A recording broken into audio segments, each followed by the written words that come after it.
오늘 주시는 말씀은 요한복음 2장 13절 그리고 17절까지의 말씀입니다. 요한복음 2장 13절부터 17절까지 말씀을 우리 다 같이 한 목소리로 읽겠습니다. 유대인의 유월절이 가까운지라 예수께서 예루살렘으로 올라가셨더니 성전 안에서 소와 양과 비둘기 파는 사람들과 돈 바꾸는 사람들이 앉아 있는 것을 보시고 노끈으로 채찍을 만드사 양이나 소를 다 성전에서 내쫓으시고 돈 바꾸는 사람들의 돈을 쏟으시며 상을 엎으시고 비둘기 파는 사람들에게 이르시되 이것을 여기서 가져가라.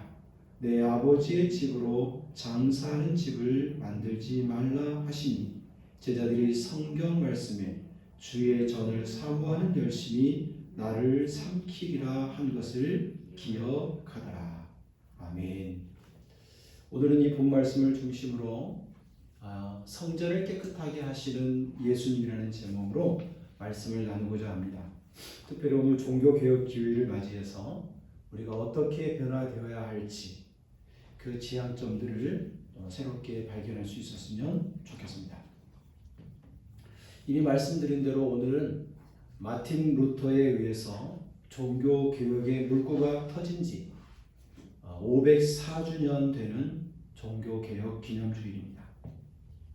종교개혁은 독일의 젊은 사제였던 마틴 루터로부터 촉발되었습니다. 마틴 루터는 1517년 10월 31일, 정확히 504년 전, 교황의 부당한 그 이단적인 요소들을 지적하면서 비텐버그 대학 강당 앞에 95개 조항으로 된 항의문 또는 토론 제안문을 붙임으로써 종교개혁의 불꽃이 당겨졌습니다. 마틴 루터는 오랫동안 참된 구원의 삶을 살기 위해서 고민을 했습니다. 수도자로서의 온갖 고행들과 금욕적인 삶을 살았습니다. 그러나 참된 구원의 기쁨, 해방의 감격을 누릴 수는 없었습니다. 사제가 되었음에도 불구하고 그는 언제나 죄책감에서 벗어날 수 없었습니다. 그러던 중에 시편 말씀과 갈라디아서, 히브리서 말씀 등을 연구하면서 서서히 구원에 대한 햇빛을 조금씩 더 진하게 볼 수 있게 되었습니다.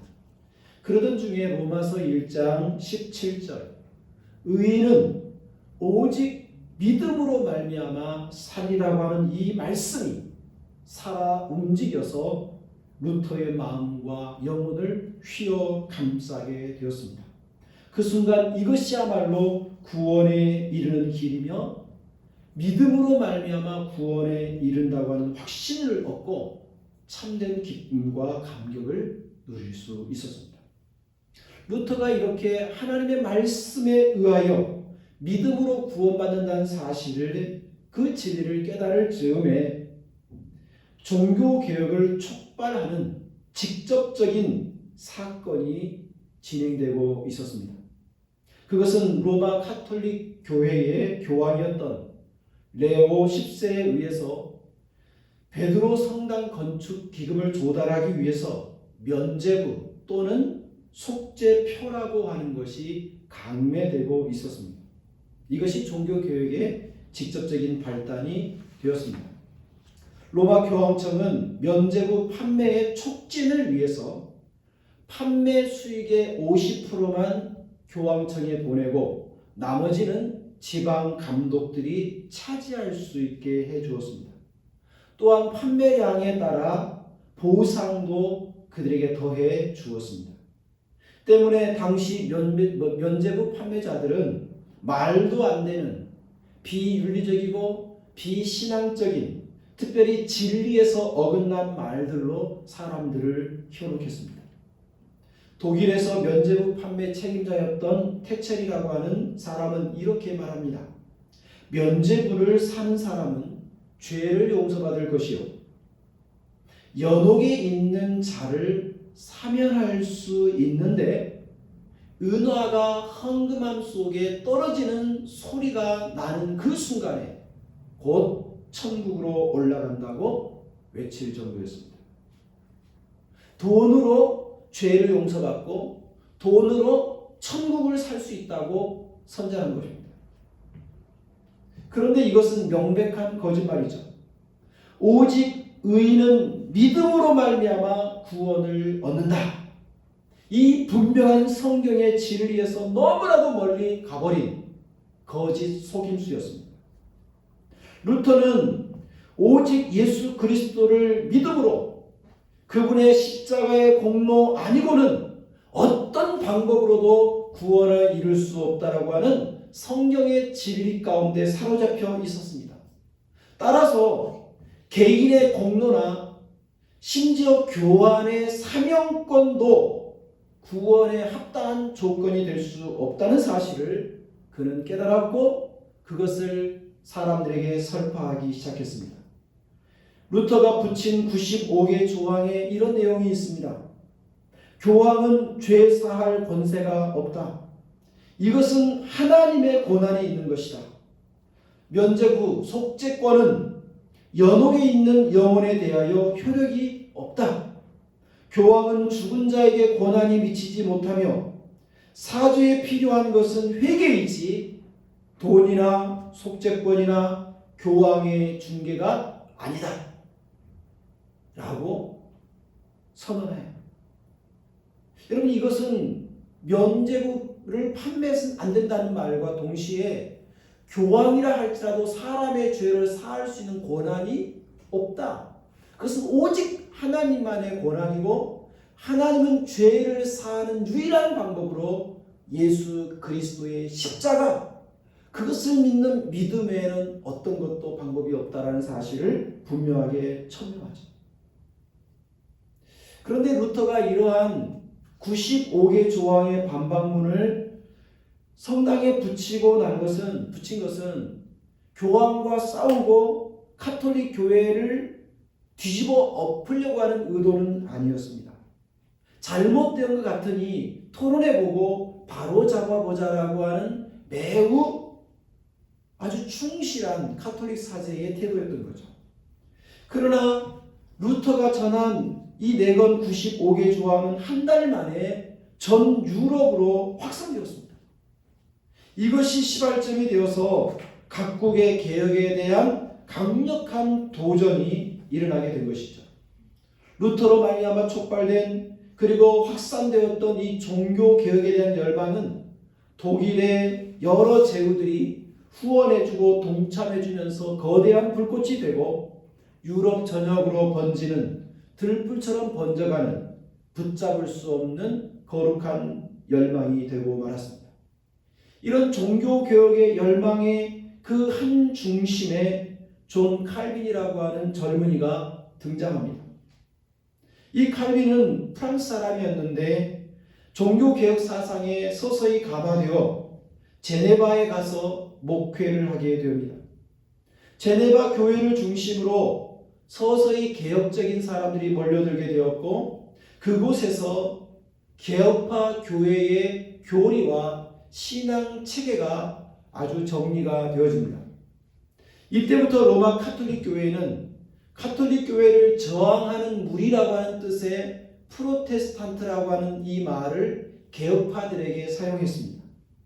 그래서 일반적으로 개혁교회라는 의미는 교리적으로 신앙적으로 칼빈이 정리한 그런 신앙의 체계를 따르는 자들을 개혁파 교회라고 이야기하고 칼빈이 섬겼던 이 제네바 교회는 성도들의 대표로 장로들을 뽑아 그 장로들로 하여금 교회를 꾸려나가도록 했기 때문에 장로교회라고 불려지게 되었습니다. 그래서 이 두 가지는 조금 다른 의미지만 일반적으로 개혁교회는 장로교회, 장로교회는 개혁파 신학을 추구하는 교회로 거의 대동소이하게 불리고 있는 거죠.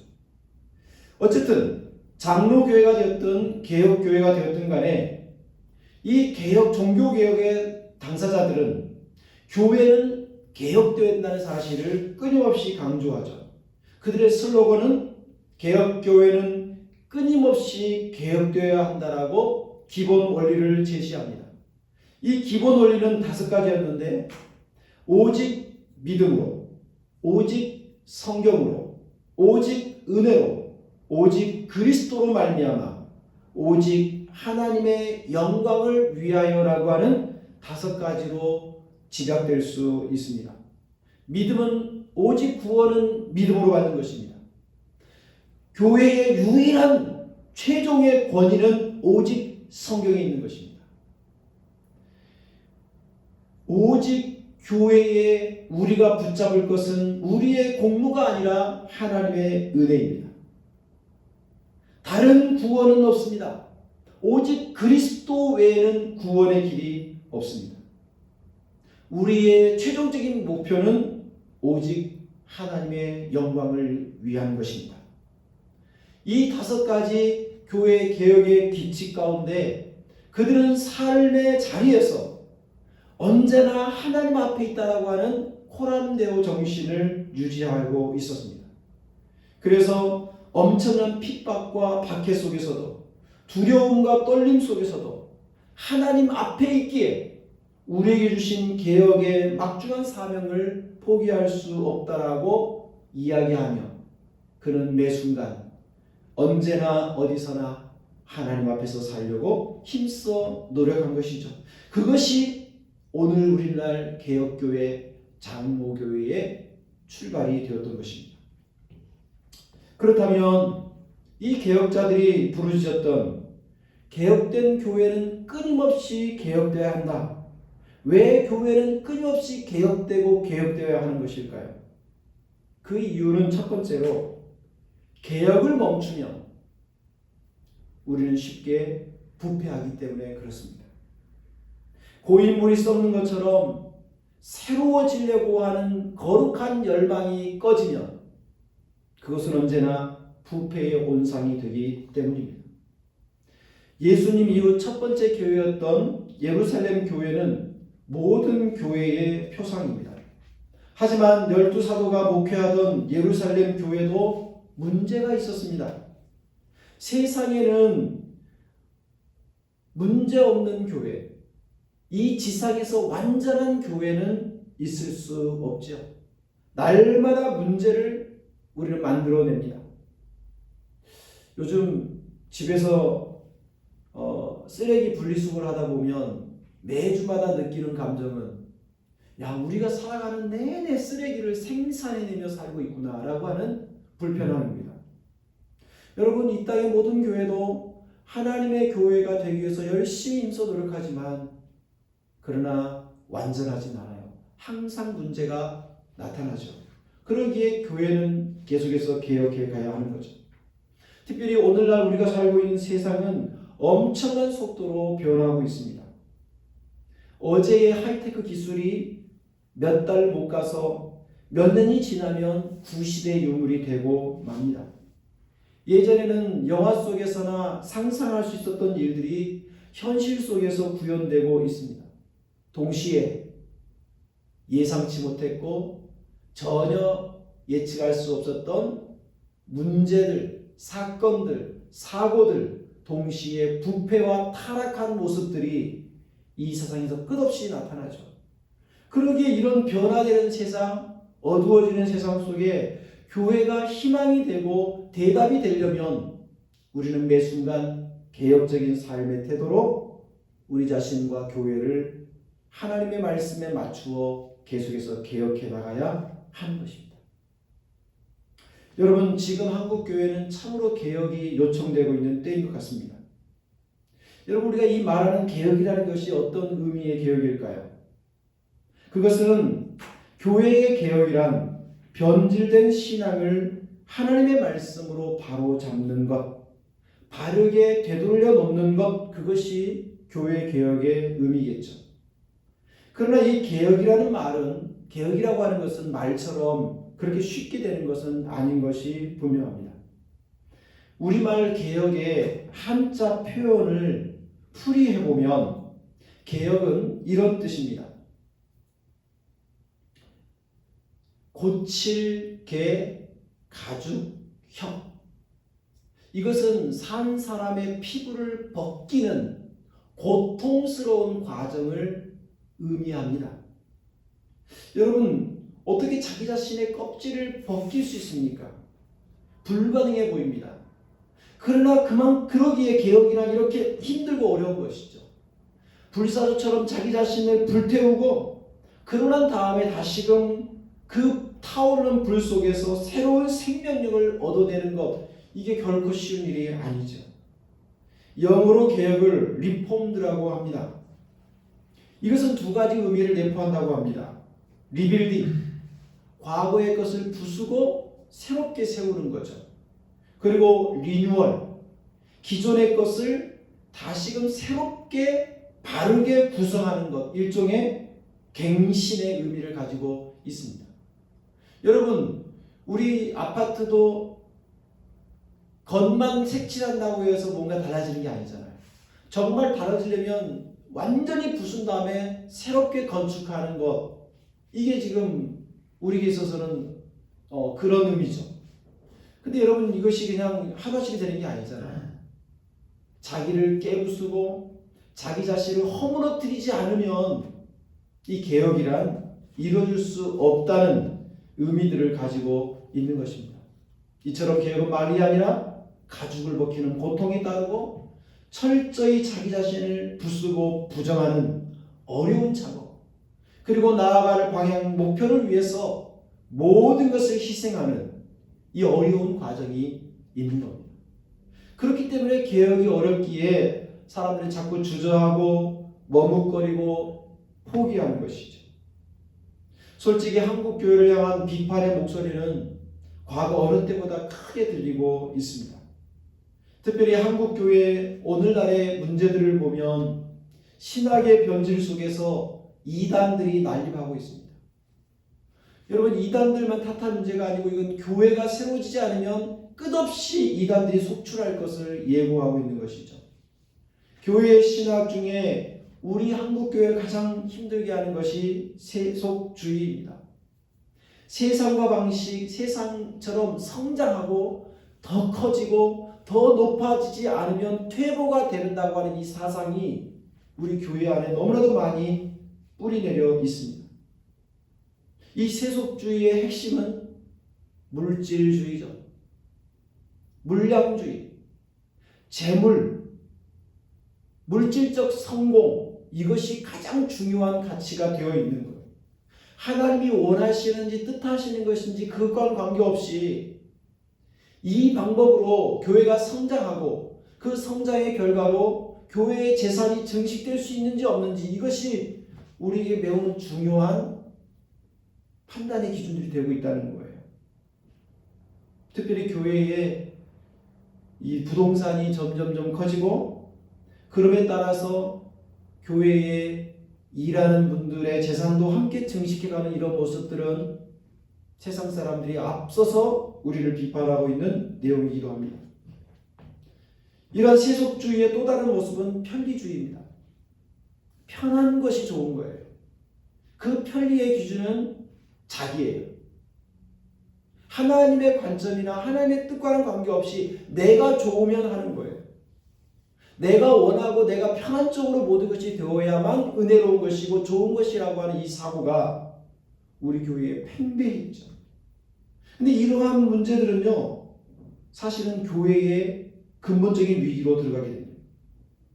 세속주의에 물들고 물질주의, 물량주의, 편리주의에 우리가 물들어 버리면 하나님의 말씀을 따라 우리가 빛으로 소금으로 세상을 내 나가기보다는 나 한 사람의 편리와 나 하나의 봉반과 나 하나의 안락을 위해 추구하는 방향으로 교회는 그 폭이 줄어들게 됩니다. 그렇게 되어서는 세상의 빛으로 소금으로 나아갈 수 없는 것이죠.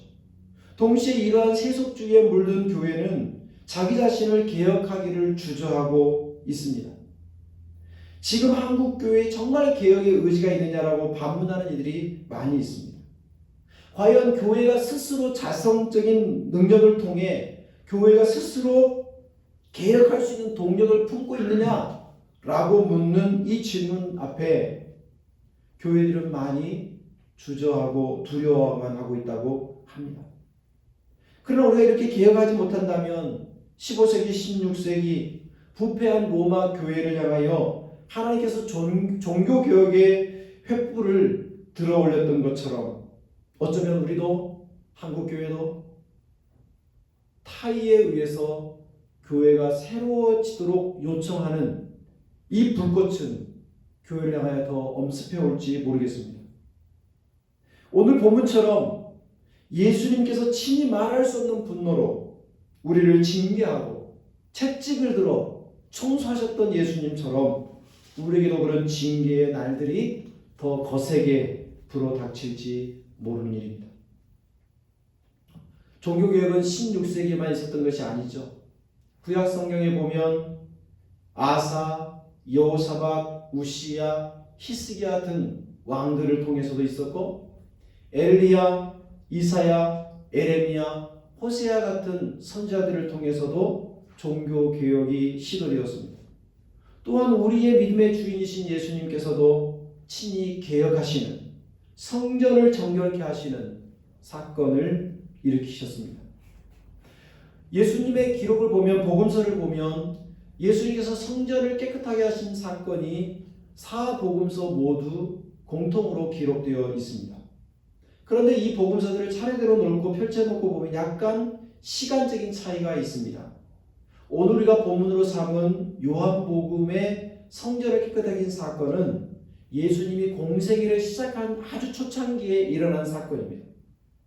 그러니까 예수님은 공생애를 처음 시작하면서 가장 먼저 성전을 청결케 하신 이 일을 했을 뿐만 아니라 마태복음, 마가복음, 누가복음은 예수님이 공생애를 마무리 지어가면서 성전을 깨끗하게 하시는 사건이에요. 그러니까 이 성전을 깨끗하게 하는 사건이 두 번 있었는데 시차를 두고 진행했다는 것이에요. 예수님이 첫 번째 성전 청결 사건을 했음에도 불구하고 3년 후에 또다시 그 일을 반복하셨다는 것은 예루살렘 성전이 얼마나 철저하게 변질되었고 얼마나 관행으로 그런 일들이 굳어져 있는지를 우리는 추측해 볼 수 있는 거죠. 게다가 예수님이 그냥 개혁하지 않잖아요. 우리의 예상을 벗어나서 분노하시고 상을 뒤엎으시고 채찍질을 하시면서 이렇게 아주 강하게 예수님이 청소했음에도 불구하고 3년 후에 똑같이 그 일을 반복하셨다는 것은 아주 고질적인 쉽게 변하지 않는 모습을 예루살렘 성전이 갖고 있었다는 것을 알려주는 거죠. 그렇다면 예루살렘 성전은 어떻게 변질되고 타락되었습니까? 성전은 하나님의 집이고 기도하는 집이죠. 성전은 하나님께 경건히 예배드리는 곳이고 하나님을 찬양하는 것이죠. 그리고 치유와 회복과 구원이 선포되는 곳이죠. 그럼에도 불구하고 이 성전은 변질되고 타락되어 있었어요. 첫 번째로 예수님 당시의 예루살렘 성전은 그 성전 안에 상업주의가 가득 들어와 있다는 사실을 알 수 있습니다. 유월절 절기가 하나님의 상업상 일종의 대목을 맞는 경기로 그런 절기로 바뀌어 있었던 겁니다. 경건하고 신성해야 될 성전 안에 소를 팔고 양을 팔고 비둘기를 파는 그런 가축 시장이 되어 있는 거죠. 그 시장을 통해서 돈이 오갑니다. 그 돈이 오가는 중에 성전을 관리하는 사람들은 막대한 이득을 취하게 된 거죠. 예수님 당시 제사장들이 타락했기 때문에 금전을 수수하고 예물을 바치는 순서를 바꿔주고 그런 원초적인 그 돈을 위해서라면 하나님의 공의와 정의와 법도를 얼마든지 무시하는 상황이 연출되었습니다. 왜? 이윤을 위해서, 장사를 위해서 그렇게 된 거죠. 그래서 본 말씀에 보면 내 아버지 집을 장사하는 집으로 시장으로 만들지 말라고 말씀하신 거죠. 교회 안에 상업주의가 들어오면, 교회 안에 뭔가 이득과 재물을 축적을 위한 방식이 들어오면 교회는 이렇게 엄청나게 타락할 수 있습니다. 여러분, 우리 한국 교회도 이 교회 안에 상업주의는 쉽게 말하면 세상의 방식처럼 돈을 벌기 위해서 부동산에 투자하는 것처럼 많은 교회들도 부동산을 통해 재산을 증식하는 것들이 많아지고 있습니다. 직접적으로 판매 행위는 이루어지지 않는다 할지라도 여기저기에 건물을 세워서 그 많은 재산들을 통하여 또 다른 권력들을 만들어가는 것을 볼 수 있습니다. 우리나라에서 가장 큰 교회라고 여겨지는 Y교회도 결코 이익에서 자유롭지 못했고 이것을 사법적인 판단에 의해서 많은 것들이 드러나기도 했습니다. 어쨌든 교회사를 보면 교회 안에 상업주의가 들어올 때마다 교회는 타락을 벗어나지 못했습니다. 중세의 교회가 포도주를 만드는 양조장을 운영하는 수도원이 있었고 양목 장사를 하기도 했다는 기록이 있습니다. 그래서 교회와 수도원은 외형적으로 화려하고 웅장해졌지만 그 내부는 타락의 냄새가 가득한 그런 현상이 있었죠. 그래서 16세기의 종교개혁은 그렇게 들불처럼 번져나갔던 겁니다. 예수님 당시 예루살렘 성전 교회 안에는 혼합주의가 성전에 가득했습니다. 예수님 당시의 성전을 우리는 헤롯 성전이라고 이야기합니다. 헤롯이 자신의 정치적 이득을 위하여, 자신의 정치의 유익을 위하여 성전 건축을 서두릅니다. 그리고 유대인의 환심을 사기 위해 지어진 이 성전 안에 당시 교권주의자들은 성전 완공을 위해서 온갖 야합을 서슴지 않았습니다. 정치와 종교가 결탁되는 이 혼합주의가 교회를 타락하게 했죠. 그래서 예루살렘 성전의 교권자들은 정치인들의 눈치를 보게 되었고 심지어 헤롯을 위한 특별 제사도 드렸다는 기록이 있습니다. 여러분, 한국 교회도 정치 권력과 매우 결탁되어 있죠. 정치를 통하여 여러 가지 이득을 얻을 수 있기 때문에 그 결탁하는 순간 교회는 순수성을 잃어버리게 됩니다. 그래서 권력과 결탁되어진 이 교회 안은 불법적으로 교회를 건축하는 일도 많고 교회의 업무를 위해서 뇌물을 주기도 하고 교회의 지도자들이 거짓말을 예사롭게 하기도 합니다.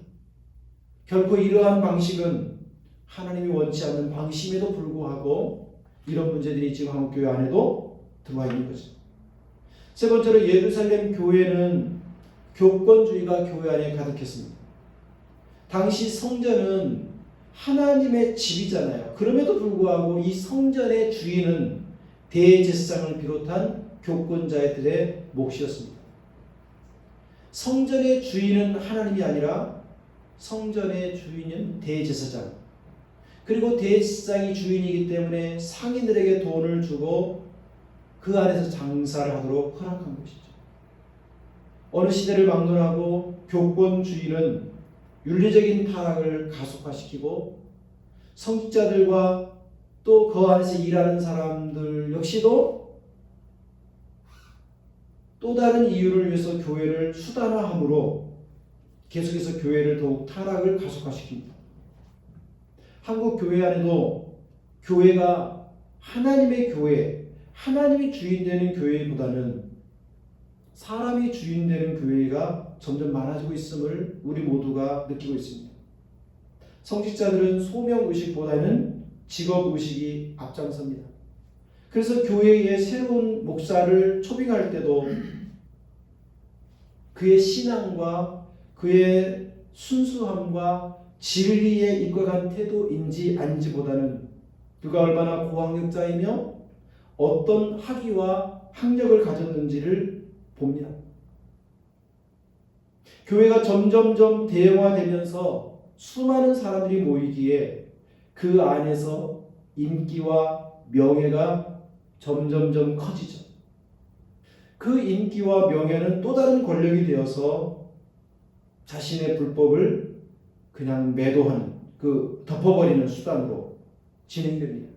중세교회가 성직 매매가 성행했던 것처럼 한국 교회에서도 임직을 할 때면 상당한 돈이 필요하다라고 하는 것이 사람들의 입에 의해서 공공연하게 이야기되고 있습니다. 이처럼 교회 안에 상업주의, 혼합주의, 그리고 교권주의는 예수님이 2번이나 성전을 청소해야 할 만큼 그렇게 아주 고질적인 관행으로 타락하게 되어 있었던 거죠. 예수님이 이러한 성전을 새롭게 개혁해 나가십니다. 예수님은 무엇보다도 이 성전이 하나님께 예배하는 곳이라고 하는 사실을 알려줍니다. 이곳이 아버지의 집이라고, 예수님은 성전이 예배하는 곳이어야 한다고 그렇게 강하게 말씀하시죠. 만왕의 왕으로 오신 예수님은 자신의 몸을 기꺼이 들여 하나님을 참으로 예배하는 성전 되게 하시는 분이죠. 그래서 예수님은 자기 자신을 헐고 스스로 십자가에 죽으시고 자신을 통하여 하나님께 예배하는 영적인 성전을 건축하셨던 겁니다. 사랑하는 교회 여러분, 교회의 첫 번째 목적이 있다면 하나님을 예배하는 것이야.